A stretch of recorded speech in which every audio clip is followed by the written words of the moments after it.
সারা দেশের লক্ষ লক্ষ কৃষক অধীর আগ্রহে প্রধানমন্ত্রী কিষাণ সম্মান নিধি যোজনার পরবর্তী বা 21তম কিস্তির জন্য অপেক্ষা করছেন।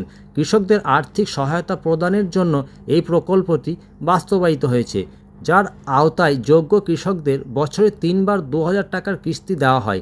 এখনও পর্যন্ত 20টি কিস্তি মুক্তি পেয়েছে এবং বরাবরের মতো কৃষকরা আশা করছেন যে পরবর্তী কিস্তি সময়মতো তাদের অ্যাকাউন্টে পৌঁছে যাবে। এই প্রকল্পের প্রাথমিক লক্ষ্য হল সীমিত সম্পদ নিয়ে চাষাবাদ করা কৃষকদের আর্থিক সহায়তা প্রদান করা। ক্রমাগত পরিবর্তনশীল আবহাওয়া, বৃষ্টিপাত, খরা এবং প্রাকৃতিক দুর্যোগের কারণে কৃষিকাজের খরচ বেড়েছে, কিন্তু সেই অনুযায়ী আয় বাড়েনি। এমন পরিস্থিতিতে কৃষিকাজকে তাদের জীবিকা হিসাবে বিবেচনা করা কৃষকদের জন্য প্রধানমন্ত্রী কিষাণ যোজনা একটি বড় সহায়তা হিসাবে আবির্ভূত হয়েছে। এখন আসুন প্রধানমন্ত্রী কিষাণ 21তম কিস্তির তারিখ 2025 সম্পর্কে কথা বলি, যা বর্তমান সময়ে সবচেয়ে আলোচিত। রিপোর্ট অনুযায়ী কেন্দ্রীয় সরকার 20 অক্টোবর 2025-এর মধ্যে কৃষকদের অ্যাকাউন্টে 21তম কিস্তি হস্তান্তর করতে পারে। এর মূল কারণ হলো এই বছর দীপাবলি 21শে অক্টোবর এবং সরকার উৎসবের আগে কৃষকদের কিছু ত্রাণ প্রদান করতে চায়। শেষ 20তম কিস্তি পাঠানো হয়েছিল 2রা অক্টোবর 2025 তারিখে এবং এই প্রকল্পের নিয়ম অনুসারে প্রতি 4 মাস অন্তর কিস্তির টাকা দেওয়া হয়।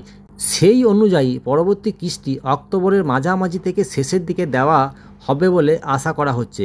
কৃষকদের তাদের নথিপত্র স্থিতি পরীক্ষা করে সময়মতো সমস্ত প্রয়োজনীয় প্রক্রিয়া সম্পন্ন করার পরামর্শ দেওয়া হচ্ছে।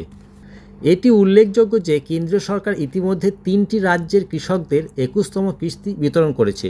হিমাচল প্রদেশ, উত্তরাখণ্ড এবং পাঞ্জাবের কৃষকরা ইতিমধ্যে সেপ্টেম্বরের তাদের অ্যাকাউন্টে সেই পরিমাণ অর্থ পেয়ে গেছেন, কারণ এই রাজ্যগুলি সম্প্রতি বন্যা, ভূমিধস এবং ভারী বৃষ্টিপাতের কারণে উল্লেখযোগ্য ক্ষতির সম্মুখীন হয়েছে এবং কেন্দ্রীয় সরকার তাৎক্ষণিক ত্রাণ প্রদানের জন্য পরবর্তী কিস্তি অগ্রিম দিয়ে দিয়েছে।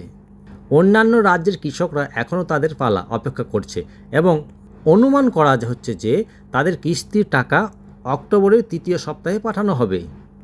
আপনার কিস্তির অবস্থা কিভাবে পরীক্ষা করবেন? কৃষকরা এখন সহজেই জানতে পারেন যে তাদের পরবর্তী কিস্তি কখন আসবে এবং তাদের নামে সুবিধাভোগী তালিকায় আছে কি না। তাদের ঘরে বসেই তারা এখন জানতে পারবে। কেবলমাত্র প্রধানমন্ত্রী কিষাণ যোজনা ওয়েবসাইটে কয়েকটি সহজ ধাপ অনুসরণ করলেই এই সমস্ত তথ্য কৃষকরা অতি সহজেই পেয়ে যাবেন। ধন্যবাদ। সরকারি বিভিন্ন প্রকল্পের নিউজ আপনারা সবার আগে পেতে ডাব্লিউ বাংলা নিউজ চ্যানেলের পর্দায় চোখ রাখুন।